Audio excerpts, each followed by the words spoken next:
siapapun guru kita tentu kita akan menghormati begitu. Jadi tradisi itu tentu melekat dan tidak akan pernah hilang ya di kita sebagai seorang santri gitu. Betul, betul sekali. Ya. Dengan otomatis tuh saya nggak kepikiran membuat sebuah semacam senario bahwa saya harus cium tangan begitu. Tapi memang itu tradisi pesantren ya, dimanapun ketemu ustadz kita, ketemu kiai kita pasti kita cium tangan. Iya. Nah, yang sama saya sampaikan ke Pak Dubes, ini ustadz dan kiai saya ketika di pesantren dulu gitu. Jadi saat itu Pak Ustadz Anas sangat kaget karena memang saya nggak memberitahu beliau bahwa saya di Washington saat itu. Assalamualaikum warahmatullahi wabarakatuh. Mari TV kembali mengudara. Sore hari ini tentu Mari TV mendapatkan kebahagiaan karena akan mewawancarai salah satu alumni Asidikiyah yang sepak terjangnya di dunia internasional terkait dengan diplomasi sungguh luar biasa. Saya Andi Nur Rahman didampingi oleh Bapak Putra Saputra yang menetap di Singapura. Assalamualaikum Pak Putra Saputra. Assalamualaikum Pak Andi. Pak Saputra, ini kita kehadiran tamu spesial dari alumni Asidikiyah yang sepak terjangnya di dunia internasional sungguh luar biasa. Beliau Bapak Ahmad Rizal Purnama. Assalamualaikum Pak Ahmad Rizal Purnama. Waalaikumsalam warahmatullahi wabarakatuh. Selamat sore di Jakarta. Sama juga Singapura. Selamat sore tentunya. Ya, selamat sore. Cuman beda 1 jam Mas Rizal. Ini kita benar kata Pak Andi kedatangan tamu istimewa karena Mas Rizal Purnama ini adalah salah satu alumni yang sekarang berprofesi sebagai diplomat. Sangat istimewa sekali. Terima kasih sebelumnya Mas Rizal atas waktunya. Kita tahu Anda sibuk. Tapi ada pepatah yang bilang tak kenal maka tak sayang nih. Makanya Mas Rizal bisa perkenalkan diri dulu nggak sejenak untuk para alumni muda yang mungkin tidak kenal dengan Mas Rizal. Ya. Makasih Mas Saputra ya, saya panggilnya ya. Iya. Saputra. Terima kasih tentu kesempatannya. Saya dihubungi Mas Andi beberapa hari yang lalu ya. Kita kontak-kontakan. Saya juga lihat bagaimana wawancara Pak Kiai Anas lalu Kak Ajat di Mari TV ini. Tentu ini kesempatan yang baik dan saya terhormat bisa gabung, bisa sharing apa yang selama ini saya lakukan, mungkin nanti pada waktunya setelah ini. Sebelumnya saya ingin memperkenalkan saya alumni Asidikiyah tahun 94 ya. Saya selesai 94 di Asidikiyah. Saya bukan hanya di Alia saja, tetapi sudah dari mulai sanawiyah. Jadi saya 6 tahun di Asidikiyah. Sudah cukup lama lah di Asidikiyah. Saya masih melihat Kak Ajat itu sebagai alumni pertama kan. Di sana. Iya. Lalu kalau nggak salah Pak Tohirin, selanjutnya beberapa setelahnya saya keempat atau kelima lah atau keenam, lupa saya persisnya. Tapi 94 kita selesai. Lalu setelah itu saya melanjutkan kuliah di Al-Azhar melalui Asidikiyah juga di Kairo, jurusan hukum internasional memang.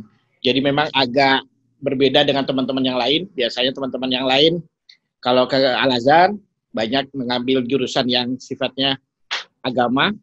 Iya, betul. Gak tahu aja, waktu itu saya merasa saya harus ambil yang lain karena udah 6 tahun belajar agama gitu perasaan. Kalau saya belajar agama lagi nanti bukan mengulang sih sebetulnya, tapi mungkin nanti takut jenuh, saya ambil yang lain lah. Gitu aja, simple as that. Nggak kepikiran juga, tetapi menjelaskannya agak susah tuh Mas. Ketika teman-teman juga tahu tuh, ketika di Kairo saya bingung menjelaskannya. Kenapa semua ya, pertama gini, jurusan yang kebetulan saya ambil itu 5 tahun, yang lain itu 4 tahun. Seandainya lancar, karena kan di sana kan paket ya. Seandainya lancar itu 5 tahun, jadi lebih lama dibandingkan yang teman-teman yang lain, yang di jurusan misalnya syariah, tafsir, hadis dan lain-lain. Yang kedua juga kok ngapain gitu loh jauh-jauh ke Al-Azhar, belajarnya hukum internasional, kenapa nggak di Indonesia? Itu banyak sekali gitu. Jadi untuk gampangnya saya ngejawabnya gini waktu itu, pokoknya saya pengen jadi sekjen PBB lah gitu. biar gampang jawabnya maksudnya. Biar gampang ngejawabnya. Ya, tapi memang kadang memang kita mengambil jurusan-jurusan yang unik ya, yang mungkin orang tidak kepikiran waktu itu. Jadi mungkin kalau kita melihat Mas Rizal Purnama sekarang, banyak mungkin orang melihat end result-nya ya. Banyak orang yang melihat hasil akhir tanpa melihat bagaimana orang tersebut berproses. Kira-kira Mas Rizal bisa ceritakan sedikit, mungkin tadi sudah disinggung sedikit, bisa nggak ceritakan sedikit bagaimana awal mula dari hubungan internasional sampai Mas Rizal memilih jalur diplomasi sebagai karir personal Mas Rizal? Ya, ini juga yang menarik sebetulnya. Ini semua karena kita anak pesantren ya, jadi kita tahu persis meskipun apapun upaya yang kita lakukan tuh ujung-ujungnya semuanya kan sudah ada takdirnya gitu, sudah ada di suratannya di atas begitu ya. Dan itu yang saya percayai dari proses perjalanan karir saya di Kementerian Luar Negeri. Sebetulnya kan kalau kita melihat karir itu bukan sebuah karir ansih ya, tapi tempat kita berkontribusi, tempat kita beramal, tempat kita beribadah gitu kira-kira. Itu it's not by design, it's by accident. It's by accident. Ya, by accident. Jadi saya I don't trust accident. There should be some reason behind it, right? You will trust after I explain it. Sebentar. Jadi ketika saya kembali dari Kairo waktu itu, saya selesai S1 saya di hukum internasional 5 tahun. Saya kembali ke Jakarta. Saya ikut beberapa usaha kakak saya. Di saat yang sama saya juga bersama Pak Ustadz Safi Antoni berjuang di Tazkiyah Institute waktu mau mendirikan sekolah tinggi ilmu ekonomi Islam. Waktu itu saya sudah juga punya usaha. Tapi ada satu teman yang mengingatkan saya, kalau dulu kan mau jadi sekjen PBB ini ada pendaftaran katanya. Ada pendaftaran yang saya juga nggak pernah lihat pendaftarannya apa. Jadi istilahnya gini, ada pembukaan untuk menjadi untuk kerja, ya kan? Bahasanya adalah dibutuhkan 5 bahasa kerja PBB. Teman saya mengingatkannya adalah 5 bahasa kerja PBB itu kan bahasa Inggris, 5 ahli bahasa Inggris, bahasa Prancis, Spanyol. Itu adalah bahasa kerja PBB. Tapi yang dipahami oleh teman saya itu adalah 5 bahasa kerjanya di PBB gitu. Jadi saya nggak pernah tahu itu masuk Kemlu, nggak pernah tahu. Saya mau jadi pegawai negeri, menjadi diplomat, saya nggak pernah tahu. Udahlah, ya udah karena saya udah punya kerjaan, oke nggak apa-apa. Ya udah daftarin aja. Jadi teman saya itu yang daftar semuanya. Saya hanya kasih aja uang sedikit buat kita sama-sama lah. Oh ini kita daftar sama-sama, ini uangnya jadi dia yang ngurus semuanya sampai selesai. Jadi saya hanya baru tahu ketika itu menjadi diplomat, gabung di Kementerian Luar Negeri setelah saya dikumpulkan setelah proses tesnya selesai. That's by accident. Karena saya nggak pernah mau jadi diplomat. Itu kira-kira. Itu tahun berapa, Pak? Hah? Tahun berapa itu, Pak? Itu saya kembali dari Mesir 99, saya langsung gabung di tempatnya Pak Syafi'i, lalu saya gabung punya usaha sendiri sampai tahun 2001, 2002 pendaftarannya dan prosesnya. Dan saya 2003 saya pendidikan di Tunis. Karena pendidikan menjadi diplomat itu kurang lebih 1,5 tahun lah ya. 1 tahun di Jakarta, 9 bulan di Jakarta, 6 bulan 7 bulan di Tunisia. Setelah itu baru saya mulai bekerja menjadi diplomat tahun 2004 di Jakarta, mulai tugas setelah pendidikan. Lalu 2007 awal saya berangkat dikirim untuk di PBB di mission kita, di misi permanent mission bahasa kita. Oh, penugasan pertama Mas Rizal sebagai diplomat malah justru langsung di kantor PBB di New York. Ya, di kantor PBB di New York, dan itu saya ketemu face to face dengan sekjen PBB di ruangan. Nah, itu saya merasa ini loh takdir Tuhan gitu. Dulu saya ngomong sekjen PBB itu asal aja untuk bisa menjelaskan teman-teman, tapi ternyata saya benar-benar berhadapan-hadapan. Ketika itu siapa sekjen PBB-nya? Mas Rizal? Ban Ki-moon.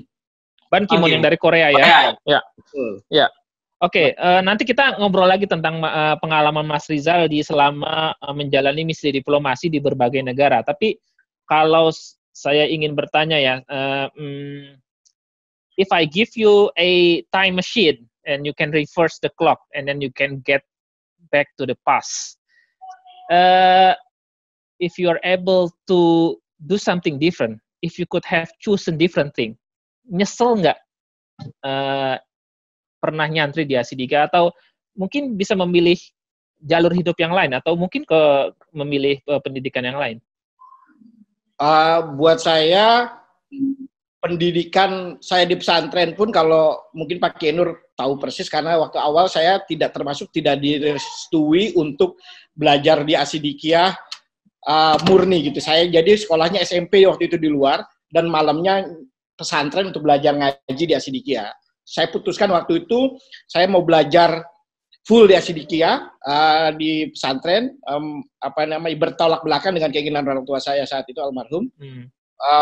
Juga pakai tahu persis. Jadi memang pilihan di pesantren, pendidikan di pesantren itu pilihan saya, dan saya bersyukuri pilihan itu, dan itu adalah takdir Allah, dan saya yakin banyak sekali nilai-nilai yang ada di pesantren yang saya pahami hingga saat ini ketika saya sudah berkarir menjadi diplomat, yang membawa saya ke posisi saat ini. Karena tidak ada alasan menjadi santri itu menjadi alasan untuk minder ya, Mas Rizal ya. Tidak sama sekali. Kalau boleh cerita sedikit pengalaman, the most unforgettable moment in Asidikiah. Terlalu banyak ya. Terlalu banyak. Terlalu banyak, tapi waktu ngantri makan, waktu disiram air, waktu dibangunin tahajud, atau apa? Waktu dihukum bahkan. Ditazir ya, Pak. Iya, tapi gini, satu pelajaran yang sangat berharga di pesantren adalah yang hingga sini mungkin menjadi bagian dari proses saya berkarir dimanapun itu, dan kita semua tentunya, adalah proses leadership yang ditanamkan sejak awal. Bagaimana kita memimpin di komunitas yang terkecil bahkan yang terbesar. Kan saya tahun 91 kalau nggak salah, saya lupa, kita membuat sebuah halal bihalal silaturahmi terbesar waktu itu di DKI Jakarta. Saya tempatkan di Istora Senayan, mendatangkan Haji Roma Irama sonetanya, mendatangkan tentu kiai-kiai saat itu jelas semuanya, Kiai Zainuddin, MZ dan lain-lain. Tetapi proses saya memimpin pelaksanaan halal bihalal itu adalah proses kepemimpinan yang betul-betul saya pelajari dan saya tanamkan, dan hingga saat ini kita bawa gitu dimanapun kita berada di hidup kita. Jadi itu menurut saya adalah pengalaman nilai-nilai yang kita pelajari di pesantren yang sangat bermanfaat buat kehidupan kita ke depan. Oke, sangat inspiratif sekali. Pak Andi, mungkin saya balikan dulu ke Pak Andi. Ada pertanyaan khusus buat Mas Rizal sebelum kita ke topik yang selanjutnya nih?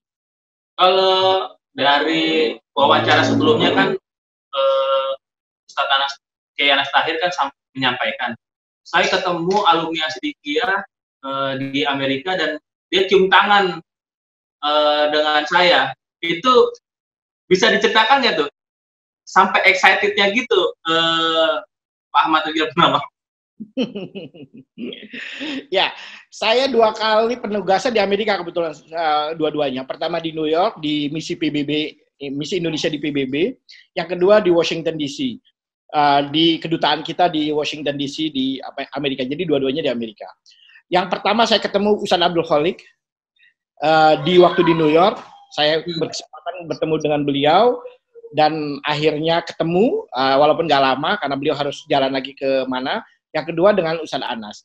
Nah, Ustadz Anas itu memang saat itu saya tahu ada anggota DPR yang akan ke Washington. Saya lihat listnya ada Ustadz Anas gitu. Dan biasa saya kalau ada anggota DPR, karena waktu itu saya megang politik, pasti saya yang diminta Pak Dubes untuk mengantar kemana-mana ya. Mendampingi dan mengantar, bertemu dengan anggota Kongres dan lain-lain. Itu ya nilai yang biasa ditanamkan oleh pesantren yang sampai saat ini tentu siapapun guru kita tentu kita akan menghormati begitu. Jadi tradisi itu tentu melekat dan tidak akan pernah hilang ya di kita sebagai seorang santri gitu. Betul, betul sekali. Ya. Dengan otomatis tuh saya nggak kepikiran membuat sebuah semacam senario bahwa saya harus cium tangan begitu. Tapi memang itu tradisi pesantren ya, dimanapun ketemu ustadz kita, ketemu kiai kita pasti kita cium tangan. Iya. Saat yang sama saya sampaikan ke Pak Dubes, ini ustadz dan kiai saya ketika di pesantren dulu gitu. Jadi saat itu Pak Ustadz Anas sangat kaget karena memang saya nggak memberitahu beliau bahwa saya di Washington saat itu. Dan excitednya gimana tuh Ki Anas tuh? Oh, kaget sekali beliau. Loh, kamu di sini? Ya betul Pak. Saya di sini. Waktu itu saya first secretary, kan beliau bilang first secretary. Jadi ada diplomatic rank itu kan ada diplomat itu kan ada ranknya, rank diplomatik itu yang internationally recognized. Jadi semua dunia tuh memakai rank itu dan saya waktu itu masih first secretary memang.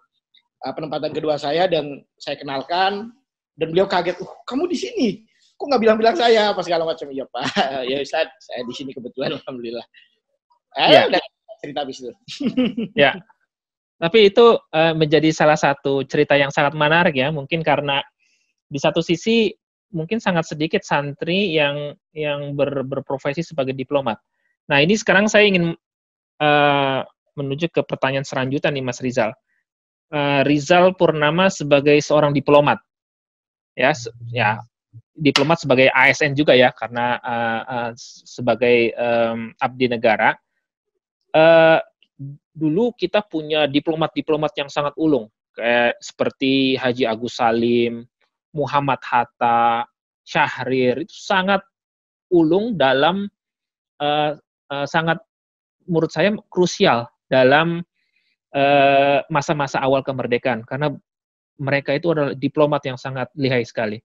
Kalau Mas Rizal Purnama lihat sekarang, peran umat Islam, khususnya dalam dunia diplomasi Indonesia, karena kita semua harus setuju ya, diplomasi Indonesia tidak terlalu kuat saat ini. Dan kalau Mas Rizal Purnama sendiri melihat seperti apa?